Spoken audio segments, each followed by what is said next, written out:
Welcome to the third CIE webinar on Hamas-Israel War 2023. After Hamas terrorists murdered more than 1,400 Israelis and others and kidnapped 220 on October 7th, Israel's military responses unfolded. They are ongoing. Political and emotional reactions erupted across the region and the world, focusing on the horrendous act that occurred on October 7th. I'm Ken Stein, the president of the Center for Israel Education located in Atlanta.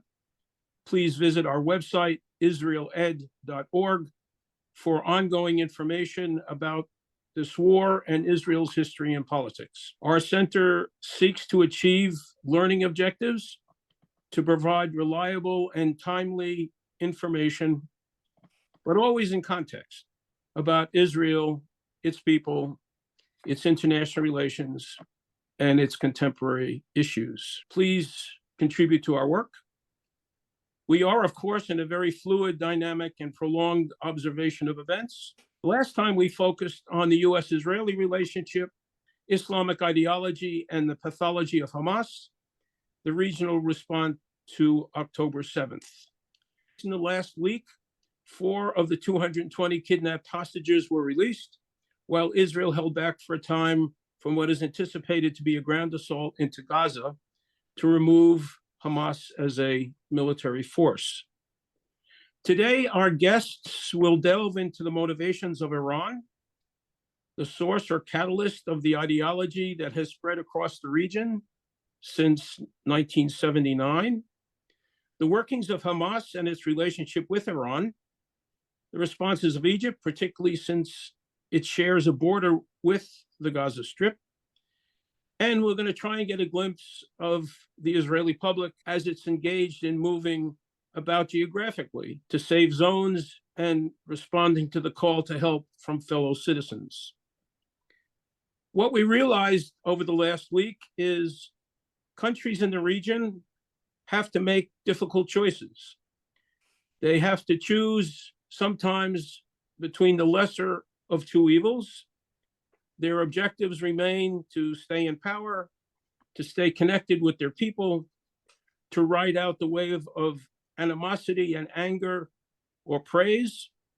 And the border states, Egypt and Jordan particularly, have concerns about the possibility of refugee flows. Next week, our Wednesday webinar will look at Europe and Israel, diaspora Jewry responses, and American diplomatic engagements. Harel, give us, if you will, a synopsis of what people should know about what Hamas is, how it's organized, and what it stands for. We should delve into 1945, probably, when the Palestinian branch of the Muslim Brotherhood was established in Jerusalem. For decades, this organization, Muslim Brotherhood, Palestinian Muslim Brotherhood, was involved solely on social activities. And in fact, after 1957, Jordan's crackdown on the opposition organization by King Hussein, this was the only party or movement that was allowed to operate.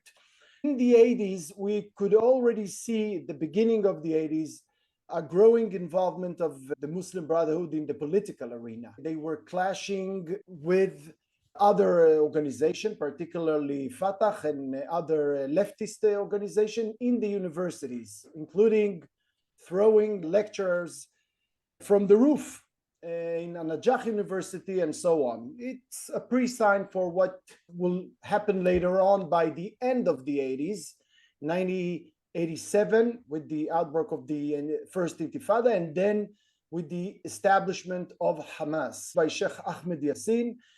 At the beginning, he saw it as another typical organization, very hierarchical. He was, of course, supposed to be in the tip, leading the movement. However, it did not evolve this way. It did not evolve hierarchical, but rather as what we called network organization, namely a network with a lot of hubs or power centers, if you'd like, or leaders that are leading all together. This is how it is even today.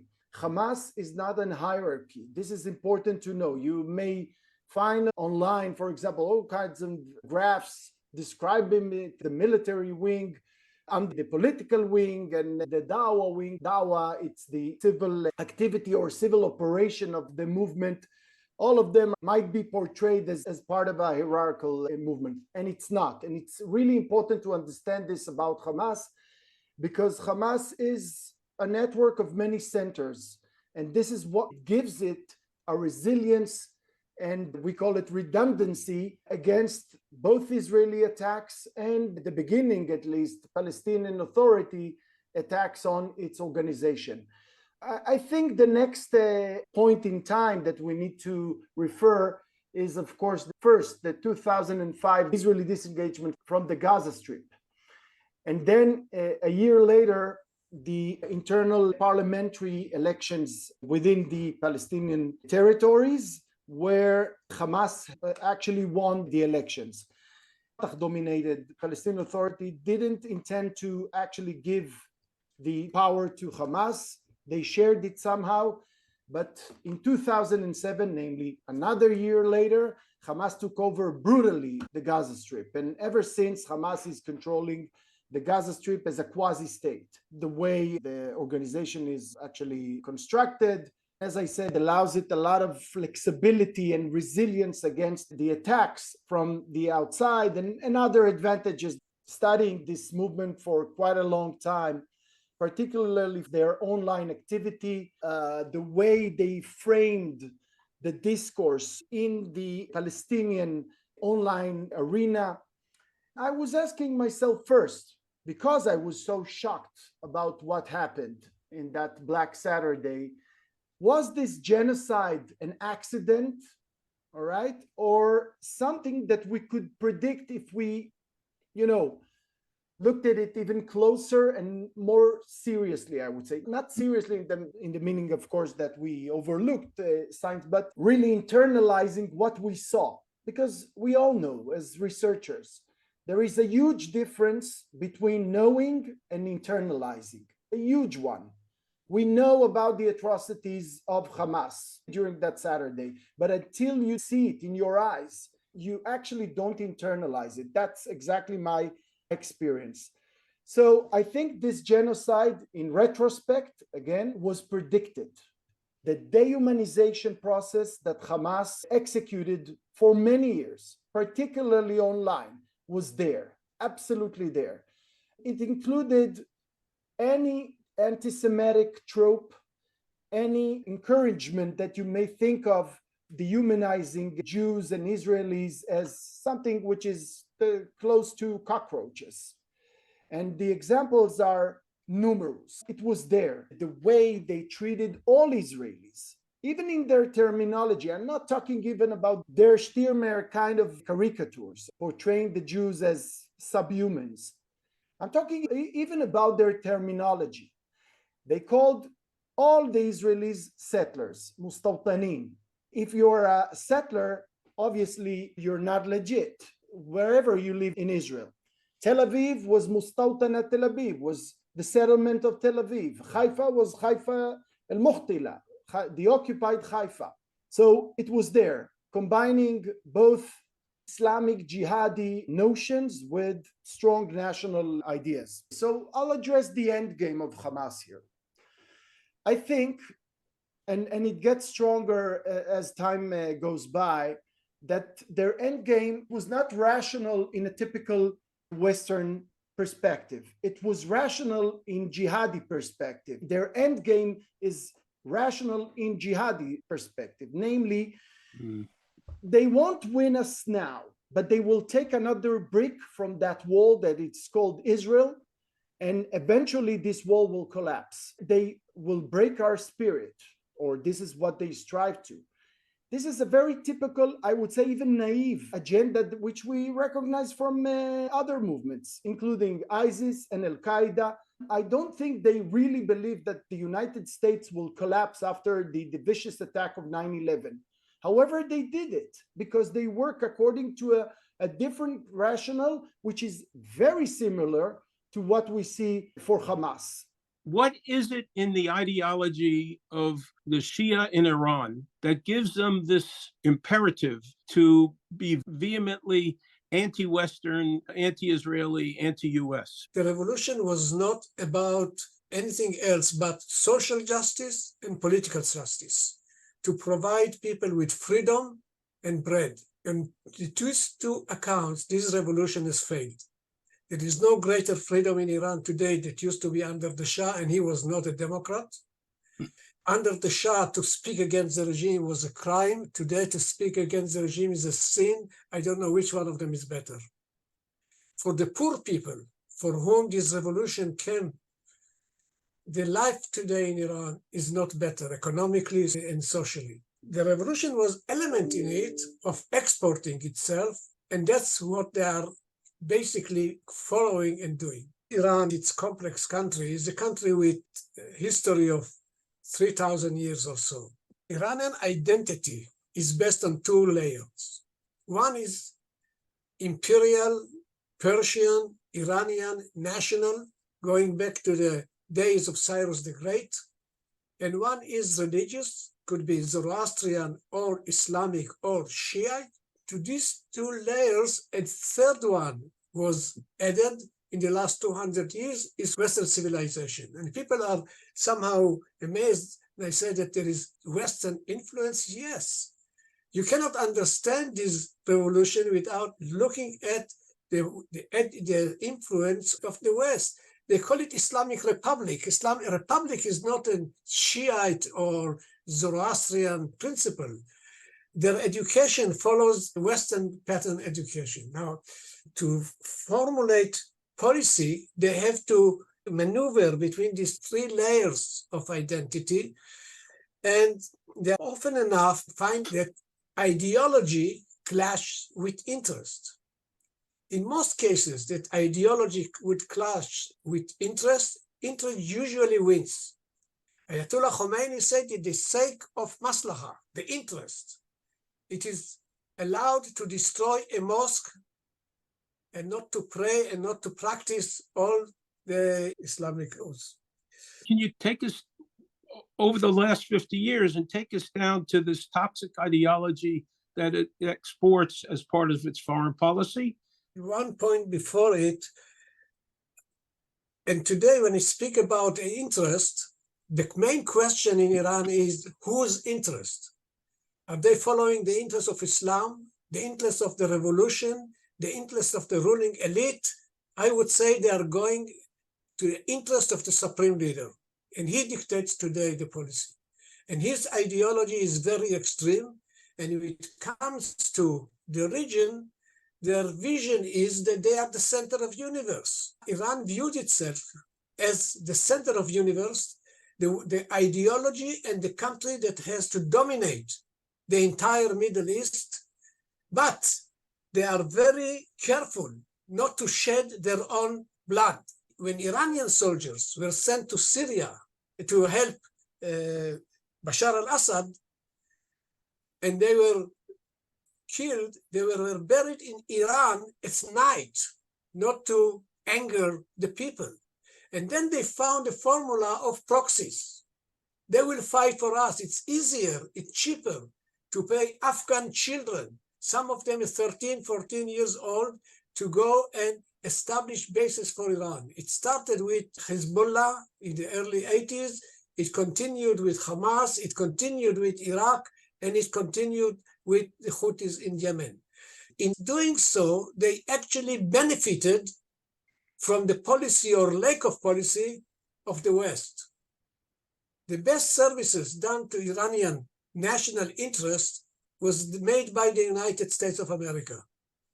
Not the way they treated the 79 revolution, the way they treated the crushed military power of Saddam Hussein in 1981. They returned and got rid of them in 2002, 3, and then Afghanistan, and then not joining the nuclear deal, and then that exit from the nuclear deal in 2018, and recently the withdrawal from Afghanistan, and they declare that they want to declare. So what we see here is not the strength of the Iranians, but the weakness of the West. We see here the weakness of the American strength and the strength of the American weakness. We're going to switch tracks completely. Nachman was a minister of diaspora affairs. He also had experience in 1991 as a spokesman for the IDF and Israeli government during the attack of the Scuds from Iraq. Tell us a little bit about what is going on Israel on the inside on a day-to-day basis, and maybe start off by focusing a little bit on the media, how it's handling this event, both the traditional media as well as social media outlets. Most of the things we predicted didn't happen, especially the military intelligence that totally failed to alert the IDF and the country for the upcoming attack. But something was predicted and now even proved itself much, much better, which is the civil society. And when there is a void, when there's no government, or when the government hardly functions, the civil society took over. It's fascinating on all levels. It's not just the usual volunteers that were used in the past. People took the lead and leading the country when government ministers reacted slowly or did not react at all. And we have like 30-something government ministers in this present government. For example, the case with the hostages, with the abductees, the hundreds of people volunteered to serve in a certain civil center, manned by, financed by individuals to look for every effort to bring them back. They didn't wait for the government. They took the initiative. And if you visit the country and you go somewhere in Tel Aviv, you see hundreds of people sitting in huge halls. Each one has a certain role, and they are all working on this mission, how to bring them back as soon as possible. This is only one example. Hundreds of soldiers, reserve soldiers, were called in, and they are now serving around and in the north, in the south, in the east. We have to watch for every enemy at this point, but they lack a lot of, unfortunately, military gear and also some other needs, personal needs, because they were called urgently, immediately to pick up their stuff and come. So there is a whole movement providing whatever they need. Money is being raised all over. People open their pockets and donate for whatever necessary, so every soldier will be well prepared for the war, not necessarily relying on the military, but on the public. The public collects money, purchases whatever the soldiers say they need, and provide them with that. That has never happened in our history. The same applies. So we had to evacuate over 120,000 Israelis. That's a huge. By the way, when they complain about Gaza, you can say openly, they are Israeli refugees now. Seriously. You visit most of the hotels now in Israel, there are no tourists, but there are Israelis staying there with their families, with the kids. It's not the best place to be, but they were evacuated just to protect them because, first of all, in many cases, they lost their houses. In other cases, we don't want them to lose their life. So they were called in. But you should come and see how many Israelis approached them, giving them clothes, giving them toys, giving them, if they need food, whatever they need. So there is something very strong, very important. And I'm looking for the day after. This movement of Israelis will also be the major power to find out what happened on October 7th. Mm-hmm. And there'll be huge, huge public pressure for appointing an investigative committee to inquire what happened in the years leading to October 7th and providing the Israeli public with a clear, transparent picture or report about what led Israel to such a major failure. And the failure is of the government, not of the people, because who finally saved the people in the Gaza envelope, if not individuals, some of the military, some of not, that came and saved those settlements. Your second question dealt with another aspect of the war that we are now conducting. And this is the war on hearts and minds. This is, again, a very special or unique aspect of this war. in contrast to the traditional media, which of course is powerful, less than it was, but still very powerful and very influential. Now, this is the time for individuals, millions of them, to take a role and to play the major role in this conflict. And by the way, clashing with the Hamas, because we are fighting on the heart and minds of mainly the Western societies, but not only on them, to convince them that, first of all, a massacre was perpetrated in thousands of people in Israel, something I can hardly even say. And on the other hand, why Israel has reacted and continue to take the offense on Gaza every single moment and hour and day since then. Because the images coming from Gaza are terrible. And people, of course, in the West, those liberal leftists say, whoa, what a tragedy, how poor they are. But we know the circumstances. We know how it started. We know that they are, up until now, the Hamas, there are 30,000 to 40,000 of them, supported by hundreds of thousands of people in Gaza. Otherwise, it wouldn't be able to survive there. And sometimes they protect them, sometimes they use them as human shield, but many of them support them, many of them. And that's why the Air Force strikes one after the other, day and night, in order to destroy the infrastructure of the Hamas in Gaza. We, each one of us in this call, and anyone in the world that believes that Israel should not surrender to Daesh or to ISIS, to the local version of ISIS or Daesh, should come and help. And it's very easy. It's very convenient. Just use your computer, your iPad, your iPhone, any screen you have to spread, to disseminate the information, the videos that are coming from Israel. Some of them are terrible. I'm warning you in advance. But they tell the story, what happened on October 7th, and why did Israel had to and will react, will continue.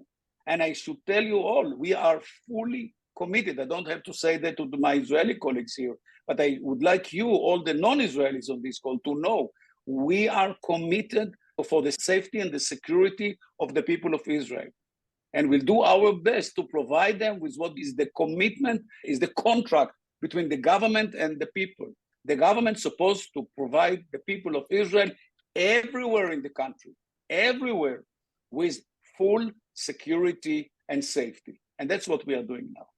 What is the source of this inherent volunteerism in the Israeli DNA?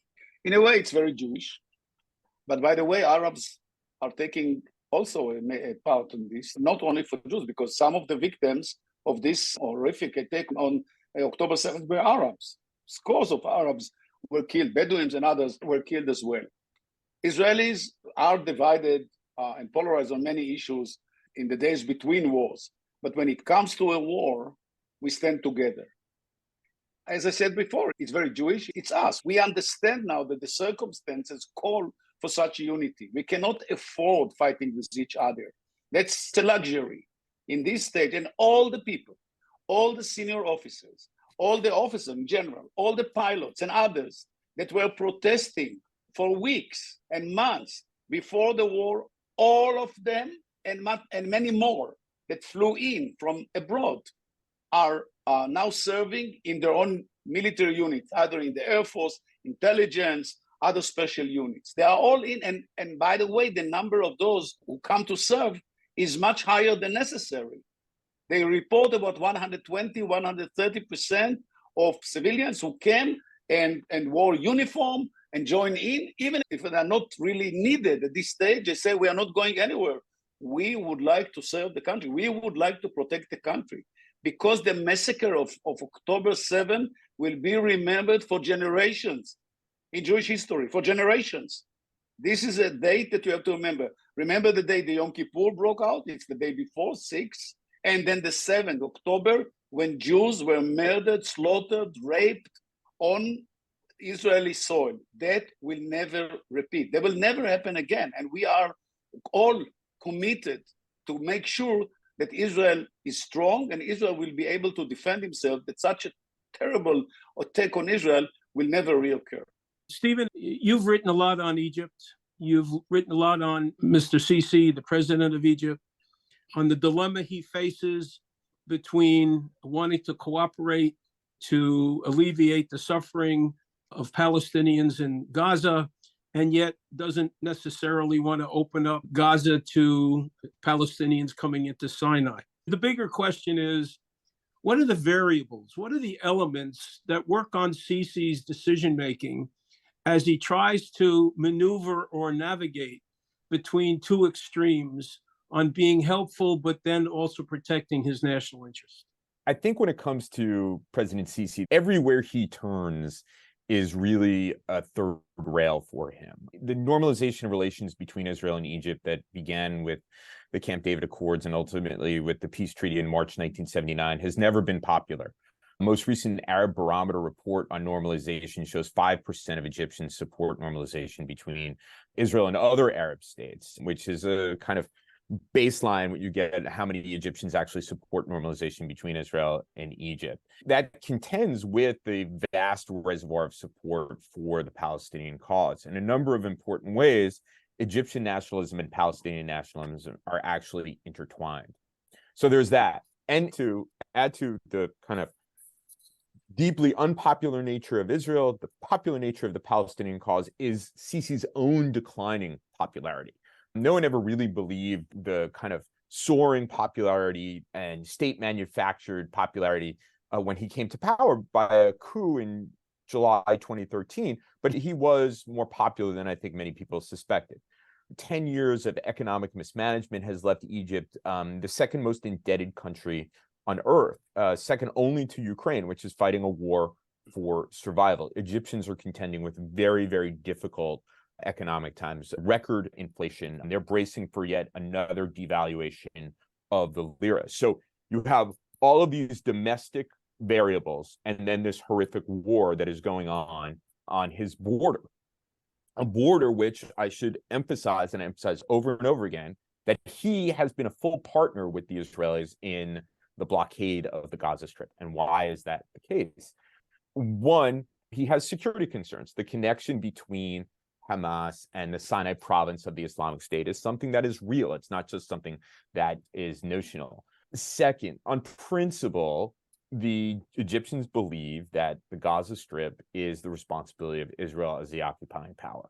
And third, there's great concern that if he allows Palestinians into the Sinai Peninsula, that once this conflict is over, he will have a refugee problem on his hands. He already has 320,000 Sudanese who have fled the Sudanese civil war. And on top of that, Israel will wash its hands of the Gaza Strip and try to dump it onto the Egyptians. This is a security nightmare. It's an economic nightmare. It's a social nightmare for him. Hamas is part of the Muslim Brotherhood, and he is still combating the Muslim Brotherhood in Egypt. So all of these things come together to where President Sisi insists on sending aid into the Gaza Strip without allowing Palestinians out of the Gaza Strip. And he is doing extraordinary things in order to prove that he remains faithful to the Palestinian cause without actually having to take the necessary steps to provide Palestinians with the real safety that they need right now. If you take a look at Egypt and you take a look at Lebanon and you see Syria and you see Jordan and you see Israel in the middle, and these countries that surround the state of Israel all have economic and demographic issues that are eroding the centrality or the centricity of the power to some degree or other. Lebanon is one thing, Sisi is another in Egypt. I get the feeling the United States takes a look at Israel and says, this is a core of stability. They don't always follow our ideas, but gosh, if Israel didn't exist, we'd have a real big problem on the eastern end of the Mediterranean. I mean, we're talking about geographically stepping way back.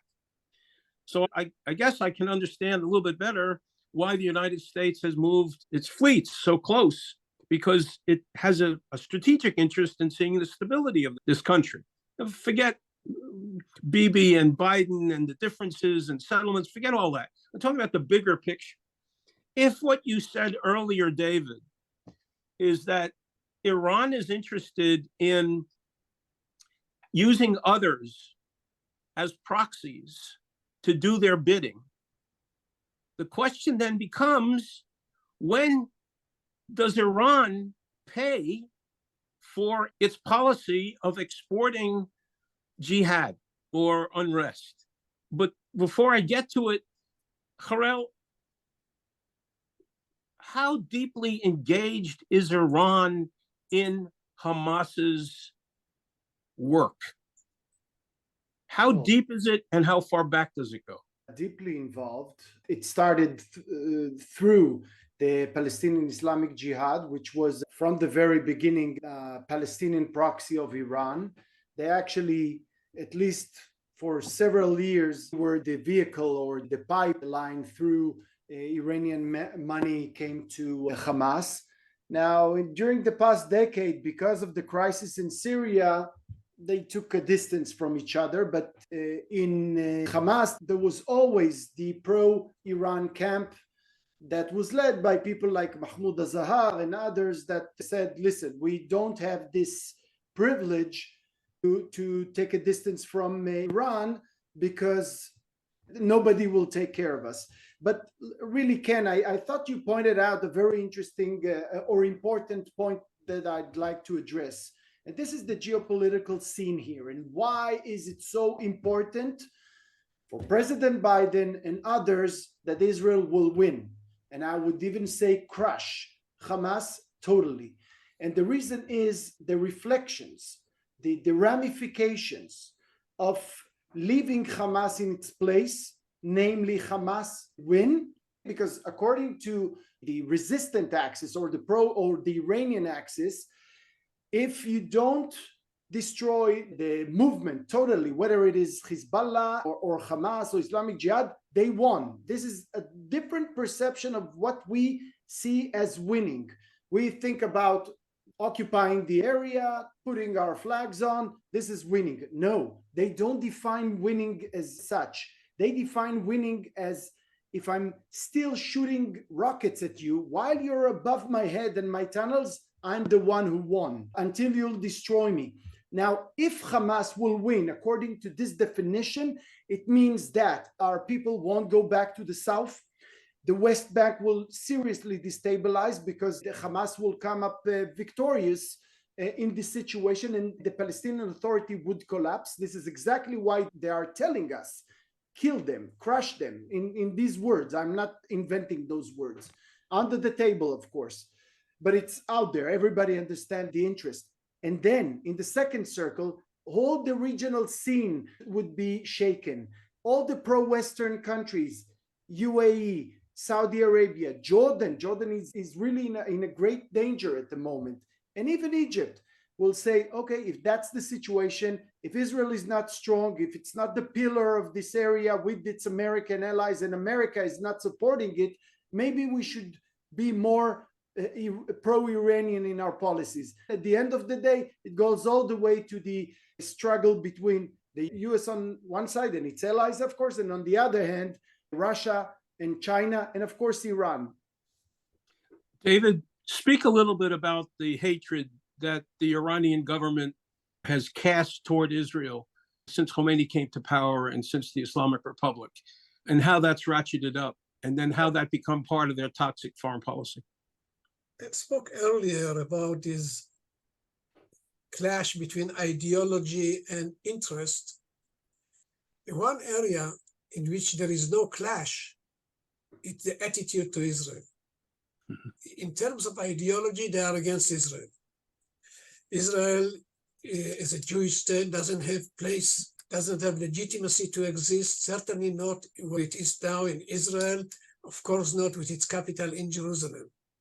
The very existence of the state of Israel symbolizes that the train has got off the track, because in Islamic theory, Islamic society is the last and most legitimate ideology. Muslims should be the main power in human history. They should be the leading force in human history. The existence of Israel and the defeats in war after war, and I'm excluding the last one, is the symbol that something went wrong. And Iran is taken upon itself to bring this train back to the track. In terms of interest, it's always good for revolutions to have an enemy, provided it is far away. In Soviet terms, it's distant and far abroad. And you can do to them whatever you want, and there is no punishment. For example, in Armenia, war with Azerbaijan, Iran is Shiite, Azerbaijan is Shiite, and Iran helped Armenia, the Christian, in its war with Azerbaijan. So the ideology does not exist, but here they have interest. Iran believes it is carrying the flag of Islam rule in the region. And what is better than raising the flag of Jerusalem to show that you are the leading force? They need Israel. The opposition to Israel is also good domestically. We have the enemy, we are struggling with enemy. What is the reason for the economic problems? It's Israel, Israel, Israel. Israel is used as a good excuse to bring back home as an example. So there are good reasons for them in their own view to hate Israel, but they turned the hatred to Israel into an article of faith. And it's very difficult to retreat. Now, we didn't speak about it, that there are different views in Iran. Iran is a complex country. There are many people who are going publicly and speaking against the government, encouraging the people to walk on Israeli and American flag. There are many people, professors at universities, and many of them are in jail, who have different opinions. But the Islamic regime has one big advantage, or more than one. They speak in the name of God. They are in power and control the institutions, and they don't hesitate to use power to suppress their people. As they said, nothing succeeds like suppress. And when you are willing to use this force against your people, you can continue with your ideology. And they have oil to lubricate. Well, they have the oil, and not only, let's be fair. Iran is strong not only because of Shiite Islam and not only because of ideology, but because they are smart people and they have technology. Their education system is the most advanced in the Middle East. They're engineers. They are back to building their military force. So we cannot satisfy ourselves and say it's only this extremist ideology. Israel on its side views Iran as an existential threat. I never liked this term, blaming Iran to be Nazi Germany, and I didn't like this either. But Israel made Iran as also a symbol to strengthen the power of the government here. So we have two countries that are using each other, their animosity, for their own benefit. Last word, we spoke about Hamas. Hamas is the minor issue in the eyes of the Iranians, not because Hamas is Sunni and Hezbollah is Shiite. Hezbollah is much stronger. And Iran is more committed because their dream is to go from Bab el-Mandab to the Mediterranean, and it goes through Lebanon. Nachman, you spent a lot of time in government. You were in the Knesset for 10 years. How aware were you as you went through your service to your government that this ideology was as nefarious as it has turned out to be? What did you know, or what did you not know as you went through the 2000s, as you went through Hamas's takeover of Gaza? We knew that the Hamas took over in a cruel manner Gaza at the time, 15 years ago. We know that they ran the 2.2 million people in a way that people were scared. People did not enjoy any rights, live in fear. And we know that the Hamas was preparing for a kind of a clash with Israel. And that's why, since Israel withdrew from Gaza, there were a series of what they call rounds of clashes or military engagement between us and Hamas. We even saw them, and that was something that also will be at the time inquired, training for that operation. But you never know how we discussed it 3 weeks ago, and how Israel misread the Egyptian preparation, and now the same about Hamas. It's unbelievable, the similarity between the two wars. Hamas surprised Israel, first of all, intelligence-wise, but also operational, because they penetrated into the country on the ground, not underground. We expected them underground, so they're on the ground. They took over 20 kibbutzim and moshavim, settlement there, and they fought. What we terribly were surprised is that they behaved like animals. What they proved by the way they fought and treated the Israelis there, it can be compared only to ISIS, and as Biden said, even worse than ISIS. That is something that we were not aware of. And let me tell you, the more we know about it, the worse it looks. And the more we know about it, more Israelis now are asking themselves whether we can have any peaceful relations or any kind of relations between us and Gaza in general and Hamas in particular. And even people like me, politicians like me, from center to left, that were convincing ourselves and the public that we should let 18 or whatever number of Palestinians to come to work in Israel, and the number was almost 20,000 a day, and that we should look for partners, that maybe we can reach a certain agreement of a long time kind of ceasefire between them and us. Now we don't trust them at all. We are all committed, I would say 99% of the Israelis, for the destruction of Hamas. And the only question is what will come next, because we don't know what will come next. We don't have a strategy yet, if you ask me, what will be the day after, because we can, not easily, but we can take over Gaza in a short time. But then what? Should we stay on the ground? That's what Biden and other senior Americans, political from the administration, including military, warned Israel that Iraq and Afghanistan should not repeat itself in Israel, in Gaza. But let me tell you, we all have to ask ourselves after this war, what did we do wrong? All of us. And I, as a government minister, I just remember how many times I explained to the Israeli public on television and elsewhere how important it is to let them come to work in Israel, how important it is to try and find a certain solution of the relationship between them and us. I look like an idiot, at least in my eyes. I look like an idiot because I was not aware what I'm saying. And I'm not sure if anyone from those 18,000 Gaza who came to Israel participated in the massacre, but it doesn't really matter now. The fact that they came from Gaza and none of them said any word about that, even if they knew or didn't know, I don't know. But we didn't see any reaction from Gaza since then. But the Gaza, we wouldn't know because they're under the regime of the Hamas. There's no freedom of expression. But this is another disappointment. In addition to what I said about the liberal Western academia and others that are now siding with the Palestinians and with the Hamas. God save them. I mean, I could imagine from the academia and out of the academia, from the arts, music, whatever, all kind of liberal Americans now that stand next with the Hamas against Israel.